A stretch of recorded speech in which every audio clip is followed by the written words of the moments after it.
On est là pour parler aujourd'hui, dans le fond, dans 15 minutes de thérapie, pour parler de pourquoi, dans le fond, on a tendance à minimiser les traumatismes qu'on vit. Pourquoi les gens, ils choisissent en fait de minimiser ça. Des fois, c'est un choix clair, des fois, ça ne l'est pas, tu sais, justement. Fait qu'on va regarder ça en 4 segments, 4 points, les raisons, dans le fond, pourquoi les gens décident de minimiser les traumatismes. C'est vrai que c'est très déconcentrant de faire ça dans un café. Il y a beaucoup de monde autour, mais on va y arriver. Bon, la première raison pourquoi les gens, dans le fond, minimisent, c'est souvent un déni de la gravité. C'est juste que c'est un mécanisme de défense qui est le déni, puis qui se développe ou qui se crée, dans le fond, pour se protéger d'un gros choc qu'on vit. Un gros choc émotionnel. Et puis, mettons un accident de voiture,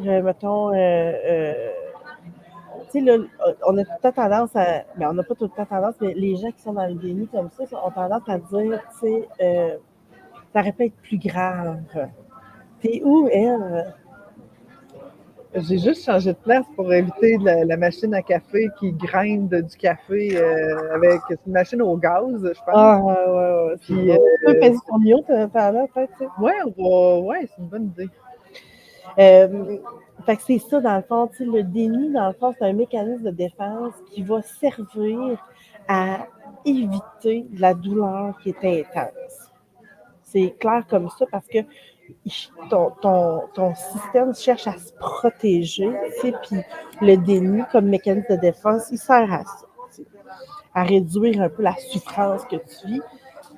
Puis ce déni-là, ben, il empêche aussi, par exemple, de reconnaître, dans le fond, le processus de cette douleur-là.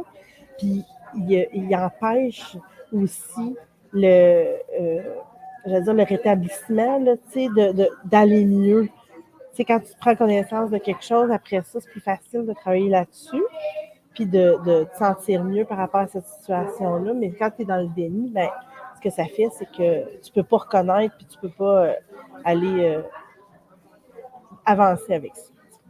Fait que c'était le point numéro 1, déni de la gravité. Il y a une des raisons aussi, c'est que les gens ont peur d'être jugés. Fait que quand on vit des traumatismes, on ne réagit pas tous de la même façon. Il y a des gens qui vont réagir de façon plus intense à des traumatismes, puis d'autres personnes que ça va être moins intense pour exactement la même chose. Puis ça dépend d'un paquet de facteurs. Fait que les gens vont avoir tendance à minimiser justement pour éviter cet écart-là, éviter d'être jugés, justement, parce que sa réaction peut sembler disproportionnée pour d'autres. Puis ne veut surtout pas aussi se faire dire par les autres, ben voyons, c'est pas si grave, tu te plains pour rien. Fait que il y a une des raisons, puis les gens ont peur d'être mal compris là-dedans, ils ont peur d'être jugés, évidemment. Il y a beaucoup par exemple, au niveau de la santé mentale, il y a beaucoup de préjugés dans notre société. Fait que, la personne peut avoir le réflexe, justement, de garder ça pour elle, puis, ou d'en parler avec un peu de légèreté, même si ça a été très, très difficile pour elle. Ce qui fait, en fait, en plus, que la personne ne va pas chercher du soutien, ne va pas chercher de l'aide par rapport à ça, qui peut justement aggraver son problème, tu sais. Fait que c'est important de reconnaître les souffrances qui sont liées à des traumatismes, puis de s'ouvrir à ça sans craindre les gens qui vont avoir un jugement par rapport à ça. Il faut se rappeler que le problème, c'est plus ceux qui ont des jugements versus ceux qui vivent avec les conséquences d'un traumatisme. Tu sais. Yes, super, tu sais, puis le point numéro 3, tu sais, c'est... Mon Dieu, excusez, je pince tous les pitons. Le point numéro 3, c'est la culpabilité puis la honte. Tu sais, c'est des émotions qui sont hyper puissantes, qui nous... Puis on cherche souvent à pas les vivre, ces émotions-là, tu sais. Puis quand on vit des événements traumatiques, des fois, c'est ça que ça l'appelle, tu sais. C'est que, mettons, j'ai été violentée, ben, des fois, cette culpabilité, cette honte-là apparaît parce que on a une partie de je pense que je suis peut-être responsable de ça, tu sais. C'est ça, des fois, qui se passe dans la tête des gens qui vivent des événements comme ça. Des fois, il y a comme un sentiment de responsabilité qui amène, dans le fond, la culpabilité puis la honte, tu sais. Puis, quand c'est pas le cas, là, souvent, la responsabilité n'est pas là, tu sais, on s'entend. Fait que de vivre ça, ben c'est souvent une raison pour laquelle on va minimiser, tu sais, on va essayer de fuir, dans le fond, les émotions négatives qu'on vit. Personne, je le dis tout le temps, mais personne n'a envie de vivre des émotions qui sont inconfortables. Tu sais, on n'a pas envie d'être comme pogné avec ça. Fait que ça en est des raisons. Quand je me sens coupable, je me sens honteuse d'avoir vécu ça. J'ai pas le goût d'en parler, j'ai pas le goût que les gens soient au courant. Ben, ça nous empêche, dans le fond, de reconnaître là, pleinement l'impact de ces événements-là qui sont le traumatisme, le choc émotionnel qu'on a vécu. Il y a aussi, on ne peut pas passer à côté, malheureusement, cette maudite pression sociale-là dans notre société. Puis je suis contente qu'on en parle de ça, mais dans plusieurs sphères, mais beaucoup dans celle-là, on hiérarchise les douleurs, les souffrances. Fait que si tu as vécu tel traumatisme, ah ben ça, c'est plus grave que telle chose. Mais telle chose est moins grave que telle affaire. Fait qu'en faisant ça, ce que ça crée, en fait, c'est que justement, la personne ne s'adaptera pas nécessairement à comment elle se sent face à son traumatisme, mais plus à comment la société s'attend qu'elle réagisse à son traumatisme. Puis là, il y a de l'incohérence, fait que la personne n'exprimera pas nécessairement ses besoins. Pas justement, en fait, là, ça ne sera pas juste comme observation, puis elle ne saura pas quoi faire avec. T'sais. Fait que si, mettons, tu es victime d'harcèlement verbal, ben, les gens vont avoir tendance à dire que ben, c'est beaucoup moins grave qu'une agression physique. Mais en même temps, il y a tout un panel de types d'agression physique et de types d'agression verbale ou d'intimidation. Fait que c'est important de se concentrer davantage sur ce qui se passe à l'intérieur. Fait qu'on tend beaucoup à essayer de relativiser des émotions, mais en fait, c'est complètement l'inverse. Il faut accueillir ce qui monte, puis dealer avec ce qu'il y a là, de la façon que ça arrive et non pas selon des principes, selon des tendances.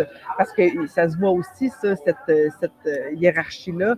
On voit aussi, il y a des tendances. Hein, par exemple, on parle beaucoup plus de violence conjugale depuis les dernières années, puis on parle moins, par exemple, de tout autre sujet. Là, j'ai pas d'exemple qui me viennent en tête, mais c'est vrai qu'il y a des souffrances qui peuvent être un peu trend, malheureusement, qu'on met plus de l'avant. Fait que là, là, on en prend plus conscience, là, ça devient important, les autres perdent en importance. Donc, toujours se ramener à l'essentiel de comment on se sent, puis de justement d'aller chercher les besoins pour y répondre. Tu sais, les trends, ils font aussi appel au temps, tu sais, parce que des fois, quand le temps avance, c'est ça qui fait qu'on va développer un mécanisme de défense qui est de minimiser ce qu'on a vécu.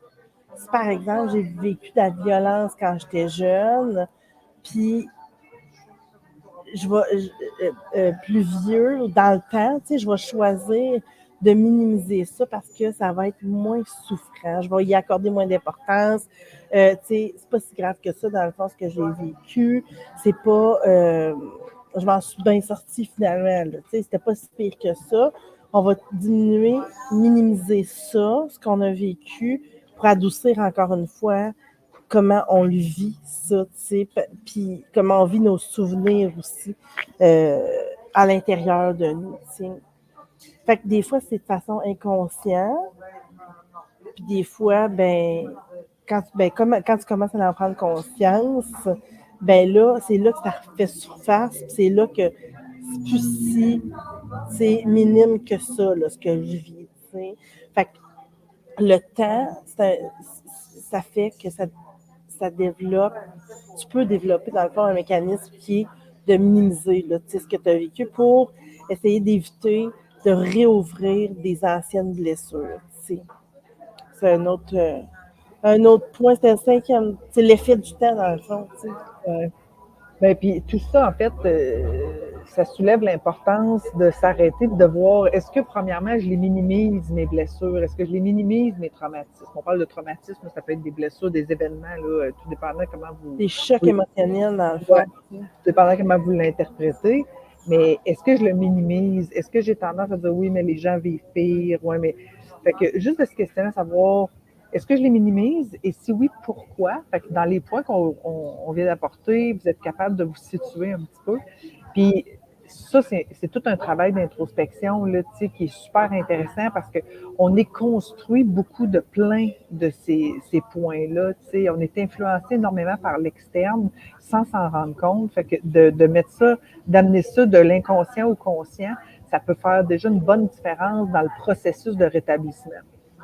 Fait que c'est vraiment important de prendre conscience qu'on minimise. C'est une étape qui est cruciale là, pour se rétablir.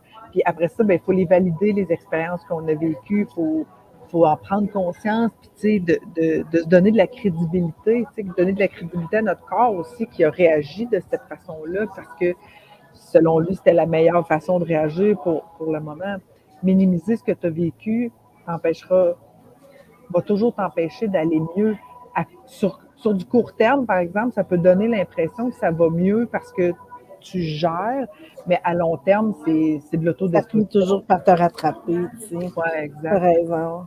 Fait que, super. voilà. C'était 15 minutes de thérapie. C'est 15 minutes et 20 de thérapie. On est vraiment bonne aujourd'hui. C'est dû au fait qu'on est dans un café, puis on ne peut pas parler trop fort, puis rire trop fort. C'est probablement le podcast le plus sérieux que vous auriez vu de nous. Mais bon, c'est correct. On est sérieuse aussi. Celui qui bug le plus aussi. Oui, parce qu'il y a des petits moments que ça buguait, puis il y avait du bruit. Mais on sait qu'on a... on a des auditeurs super compréhensifs, puis tout ça. Fait que on vient d'apprendre quelque chose aujourd'hui. On fait plus de podcast dans un café. Oui, ça, c'est de l'apprentissage. Exactement. L'expérience de vie. Hey, merci beaucoup d'avoir été là. Merci de le réécouter si vous réécoutez. Un like, un partage, des petits commentaires quand vous voyez ces podcasts-là passer. Ben, c'est comme ça, dans le fond, qu'on atteint plus de visibilité et qu'on peut aider plus de monde. Fait que gênez-vous pas. Merci d'avoir été là. Je vous souhaite une bonne fin de journée.